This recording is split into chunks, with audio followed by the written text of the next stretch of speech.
Guys, இன்னைக்கு வயல்ல முழு நாளும் விவசாய வேலை, கையும் காலும் அசந்து போச்சு. வீட்டுக்கு போய் சாப்பிட என்ன இருக்குன்னு பாப்போம். சோறு மட்டும்தான் இருக்கு, ஆனா தொட்டுக்கிறதுக்கு ஒண்ணுமே இல்ல. இப்படியே சாப்பிட முடியாது, ஏதாவது பண்ணணும். இந்த நேரத்துல குளத்துக்கு போனா மீன் கண்டிப்பா சிக்கும். தொட்டுக்கிறதுக்கு அதுவே போதும். மீன் பிடிக்க தேவையான தூண்டு, கயிறு, கொக்கி, அப்புறம் ஹெட்லைட் எல்லாத்தையும் எடுத்தாச்சு. வா மச்சான், குளத்துக்கு போவோம். இன்னைக்கு ராத்திரி சாப்பாட்டுக்கு எப்படியாவது ஒரு பெரிய மீனை பிடிச்சாகணும். ரொம்ப நேரமா உட்காந்துருக்கோம், ஒண்ணுமே சிக்கல.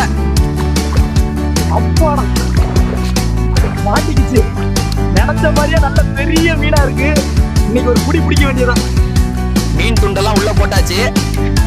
நல்லா கொதிக்கிட்டோம். நல்லா வெந்ததும் சூடா சாப்பிட வேண்டியதான்.